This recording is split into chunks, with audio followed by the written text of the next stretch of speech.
Ẹ kú dédé ìwòyí gbogbo yín olólùfẹ́ Olóyinka TNT. Ẹ kú bójú ọjọ́ ṣeré ṣé dáadáa ni mo bá yín. Ẹ̀yin ìyàwó ilé, nǹkan tó fẹ́ mú mi sọ̀rọ̀ yìí màá sọ mọ̀ páwọn kan lè má like. Ọ̀pọ̀lọpọ̀ ẹ̀yin obìnrin ẹ ní àwọn traits kan tó jẹ́ wípé fúnrara yín gan ẹ ti máa ń fi àyè kílé yín kó dàrú sílẹ̀.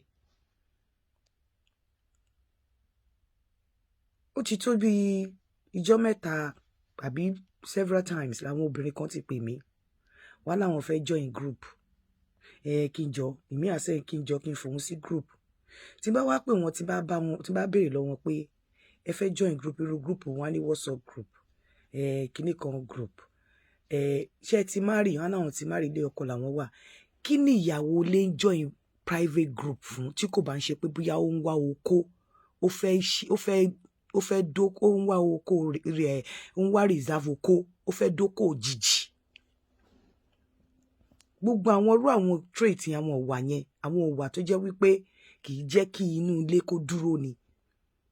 Tó bá ti wá sórí Facebook tó ti wo show tó ti lọ kí ló ń join private group fún kí ló ń join WhatsApp private group fún as a married woman kí ló ń wá okó òjijì ló ń fẹ́. Ìbẹ̀rẹ̀ ránu ní ìbẹ̀rẹ̀ àti ṣèrànù àti ṣòṣì àti ṣorí burúkú ni ìbẹ̀rẹ̀ àti dókò òjijì ni ìbẹ̀rẹ̀ àti ní alternative okó ni ìbẹ̀rẹ̀ àti ní alternative okó ìbẹ̀rẹ̀ àti sọ pé kí ẹnu má ka ẹ nínú ilé kí ẹnu ọkọ má ka ẹ mọ́ ni. Torí tó bá ti join private group ẹ máa pẹ̀rẹ̀pẹ̀rẹ̀pẹ̀rẹ̀ ẹ máa rí ọkùnrin tó máa ta sí ẹ ń bẹ̀. Wọ́n tí àwọn nǹkan tí ọkọ ẹ ti ń ṣe tẹ́lẹ̀ tó ti ń gbà mọ́ra tẹ́ ti ń yanjú ẹ̀ nítùbí ìnùbí tó bá ti ní private group tó ti ní ẹnìkan tó ti ń bẹ́ ẹ sọ̀rọ̀ tọ́kọ bá sọ ẹyọkan wàá fún ní mẹ́ta torí mọ̀ pé ó ti ní alternative oko. Kí lobìnrin join private group fún? Nítorí ẹ rí yàtọ̀ sí Yinka TNT gbogbo àwọn Yinka TNT join group yẹn kò sí tó kàn mí mi mọ̀ nìkan kan bẹ́ẹ̀. Gbogbo ẹ̀yin tẹ́ wá ń bá mi ẹ fẹ́ join group mo ní mi ò ní group. Kí lobìnrin join private group fún? Pàápàá obìnrin tó ti wà nílé ọkọ kí ló fẹ́ fi ṣe? Òun náà ló máa ń jẹ́ kí àwọn ọ̀pọ̀lọpọ̀ obìnrin míì tó jẹ́ pé ibi tí ilé yín ti máa ń dàrú nìyẹn ẹ lẹ́ ní club 69 ẹni association of kìnìkan student union association of club kìnìkan ẹ̀yin ẹgbẹ́ kí lọ kó ṣe club 1993 club kìnìkan ìbẹ̀rẹ̀ orí burúkú ìbẹ̀rẹ̀ ìranù ìbẹ̀rẹ̀ òṣì ni. Àwọn nǹkan tó ṣì ń ṣe nínú ilé gan o ò tí ì ráyè fún time ò tí ì tó o tún wá máa fún private club private group àsìyàwó ilé private club private group tún máa fún láyè ọ̀nà ọ̀dà tínú ilé ẹ̀ ò fi ní dàrú torí ọ̀nà àti ṣèrànù ọ̀nà àti dókòǹtà ó ti yọ sílẹ̀. Kí ni obìnrin tó ti wà nílé ọkọ pẹ̀lú bọ́n ṣe busy tó dẹ̀ níṣẹ́ lọ́wọ́ kí ló ń join private group fún? Òun wá ọ̀rẹ́ òjijì òun wá association òun wá kọ́ba lè sọ pé o láwọn èèyàn lára òun irú yín ìgbà tí ìyá Àdìjá bá ṣe ìkómọ lọ́sẹ̀ yìí gbogbo yín ẹ̀ dáwọ́ ẹ lọ tó bá di next month ìyá Bílíkì á ṣe ìkómọ ní next weekend ẹ lọ ọ̀nà dà tí ilé ẹ̀ ò fi ní dàrú. Club private group ó dá fọkùnrin kò dá fún obìnrin tó bá wà nílé ọkọ ó dá fóbìnrin tó bá single bóyá tó sì ń wá suitor tó sì ń wá toaster tó sì ń wá ẹni tó máa bá sọ̀rọ̀ kò dá fún obìnrin tó wà nílé ọkọ kó máa join gbogbo private group òfò káàkiri òjijì okó ló fẹ́ dó alternative okó ló ń wá ní tó máa tètè dálé ẹrú nìyẹn torí pé àwọn nǹkan tọ́kọ ti ń ṣe tẹ́lẹ̀ tó ti fi ń mọ́ra tó ti ń gbà bọ́ra the moment tó bá ti join private group tó ti ní alternative fún ọkùnrin yẹn o ò ní lè gbà mọ́ra mọ́. Àwọn nǹkan yẹn dẹ̀kẹ̀rẹ̀ ẹnu ọ̀pọ̀lọpọ̀ obìnrin ò kí ń bò ẹni tó bá ti ń bá yín sọ̀rọ̀ báyìí ẹ máa kó ẹjọ́ nǹkan tó ń ṣẹlẹ̀ nílé òun á wá wọ̀kàn yẹn because ó fẹ́ doyin ni. Otherwise kí lobìnrin join private club fún tó ti wà nílé ọkọ kí ló join private WhatsApp ó ti ẹ̀ bà wọ́n jẹ́ àǹtí ká ṣe ní WhatsApp group ni mo fẹ́ fi mí sí fíẹ́sì bá ṣe kí ni ìwọ tí kì í ṣe pé bóyá òun wá boyfriend òun wọkọ̀ kí ló ń join private WhatsApp fún kí ló ń join private group fún lórí Facebook lọ wo show ẹ kò dẹ̀ kúrò ń bẹ̀ YouTube lọ wo show kó kúrò ńbẹ̀. Kí ló ń join private àwọn join group yẹn. The only thing tẹ́ fi lè follow èèyàn lórí Facebook, lórí WhatsApp, lórí TikTok ni wípé tó bá ń ṣe show kẹ́ lè mọ̀. Tó bá ti yẹ lẹ́yìn pé ẹ follow èèyàn, ipe ẹ lọ ń join private group tó máa send oko sí tem depon sí send kíní kan sí nǹkan kan tẹ́ ti máa ní opportunity láti bára yín sọ̀rọ̀. Ọgbọ́n àti ní òjìji oko ni. Ó dá fọ́kùnrin bí ẹ kò dá fóbìnrin. Fóbìnrin tó bá busy tó dẹ̀ fẹ́ kí ilé ẹ dúró, anything tó bá máa fún ẹ ní alternative láti má gba àwọn nǹkan kan mọ́ra nínú ilé ọkọ, ó yẹ kó jìnnà fún. Anything tó bá máa fún ẹ ní reason láti má jẹ́ kí àwọn nǹkan kan tọ́kọ bá ṣe kó gbà mọ́ra, débi pé bí o ti ní alternative kan níbì kan, o ti ní okó kan tó fi pamọ́ síbì kan, jìnnà fún, because kíní yẹn ló máa pàpà dálé ẹ̀rú. Ọ̀rọ̀ tí ò tó nǹkan tẹ́lẹ̀ tí o máa ń gbà tẹ́ máa yanjú, wàá kàn fi sí, wàá kàn dá sí free ni, á kàn di pé o ò ní gbà. Irú yín lẹ máa lè ṣe sorry, irú yín lẹ ọkọ máa ṣẹyọ kan tó máa fún yín mẹ́fà, because ẹ ti ní okó kan níbì kan nínú group kan. Ẹ ti ní alternative èèyàn kan tó ń bá yín sọ̀rọ̀ tó ń make yín happy. So happiness tí ọkọ ò fún yín kò ní meaning sí yín mọ́. Ọ̀pọ̀lọpọ̀ nǹkan tó ṣẹlẹ̀ tẹ́ ń yanjú tẹ́lẹ̀ ẹ̀ nílé yanjú ẹ̀ mọ́, because o ti ní alternative okó nínú group kan. Kí lobìnrin lọ ń join private group fún? Kí lobìnrin ní private club sí? Kí ẹ béèrè lọ́wọ́ mi pé kí iṣẹ́ kí ló ṣe fún yín? Kí lẹ fẹ́ gbà ń bẹ̀? Kí ni achievement yín? Time tó yẹ kẹ́ ní time fọkọ.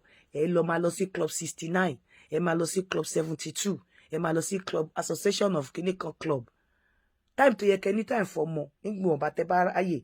Ẹ ní ìyá alágbájá ń ṣe wedding, mi ìgbúdọ̀ má débẹ̀ torí èèyàn ló máa wá bá mi ṣe tèmi. The next weekend ìyá àdìjá ń ṣe kò mọ nítorí tọmọ tèmi náà bá bímọ, òun máa bá mi ṣe tèmi. Ọ̀nà àti balẹ̀ ẹ̀ jẹ́ nìyẹn, because ó máa pàpà dóko tí ò yẹ kó dó. Lára àwọn club member lóbìnrin ló máa fún ẹ lọ́kùnrin tó máa dó, àbí lára àwọn club member ọkọ lọ́kọ ẹjọ́ máa dóra yín, ìbẹ̀rẹ̀ ránu ni. Obìnrin ò gbúdọ̀ free jù. Ó lè free láti ṣiṣẹ́ ẹ̀, bẹ́ẹ̀ àwọn nǹkan kan wà tó jẹ́ pé obìnrin ò gbúdọ̀ free jù lọ́rọ̀ ẹ̀. Lára wípé lọ join club. Ìmí à lọ join ẹ̀ tọ́kọ ẹ̀ ò bá fọwọ́ sí, lọ join association wèrè kan, kò yẹ kóbìnrin free débẹ̀. Lọ máa join àwọn private group, WhatsApp group. Béèrè lọ́wọ́ ara ẹ̀ kí ni motive tó fi lọ join private group as a married woman. Kí ló fẹ́ gbà ń bẹ̀? Tí kìí ṣe group tí wà tọkọ ẹjọ́ wà. Tí kìí ṣe pé bí a group àdúrà tẹjọ́ máa lọ gbàdúrà. Even group àdúrà tí ọkọ ẹ̀ ò bá sí, pé ẹjọ́ ló ń ṣe association kan, àfi tó bá jẹ́ pé òun ló fọwọ́ sí. But apart from that, ọ̀pọ̀lọpọ̀ yín tẹ́ ń join private group yìí, ọkọ yín ò mọ̀, inú ẹ̀dẹ̀lẹ̀ ti ń rí private oko. Ìjọ́ tẹ́ bá ti join private group báyìí, ìjọ́ yẹn lẹ máa bẹ̀rẹ̀ sí ní rí fault ọkọ yín. Àwọn nǹkan tí ẹ ò kà kún tẹ́lẹ̀, tí ilé yẹn dẹ̀ fi ń run, ìjọ́ yẹn lẹ máa bẹ̀rẹ̀ sí ní kàkún torí pé ti ní alternative oko. Oko òjijì lẹ fẹ́ dó, alternative oko lẹ fẹ́ dó. Gbogbo àwọn obìnrin tó bá ti ń join private group, tó ti ń join club 69, club 79, club kìíní kan, à ń lọ sí club lẹ́ni ẹgbẹ́ kìíní kan, ìmí àríkúwe tí ò bá, mo ti rẹ́ni tó lọ bá wọn lọ ṣe nǹkan rí tó ríkúwe níbẹ̀, because àyè rírí ni, ìbẹ̀rẹ̀ ránu ni, ibi tí ilé ti máa ń dàrú nìyẹn. Àwọn club 69 ẹgbẹ́ àlọ́ṣekómọ, àlọ́ṣe wedding, àjọ máa ṣọ, ẹlòmíì kò ní owó lájẹṣẹ́kù báyìí. Aṣọ ni, aṣọ ìyá bílíkì, aṣọ ìyá tẹ̀mẹ̀dù, aṣọ ìyá dágbájá. Ìbẹ̀rẹ̀ orí burúkú ni. Obìnrin tó bá ti ń join private group tó ti ń ṣe club 69 kò sọ pé ó máa dóko ń tà. Oko tí ò yẹ kó dó wàá dó. Àwọn nǹkan tí ò yẹ kó kàkún nípa ọkọ wàá kàkún. Àwọn nǹkan tẹ́ ti yanjú nítùbí ìnùbí tẹ́lẹ̀ á di ọ̀rọ̀ sí ẹ lọ́rùn torí pé o máa ti rí alternative oko. Mi ò ní force up group fún married woman, ẹ má wá join lọ́dọ̀ mi. Àfi married woman tó jẹ́ wípé ìwọ náà mọ̀ pé o kò wà nínú ilé ọkọ ni kò make sense. Ìyẹn o lè join anything kó kúrò níbi tó wà.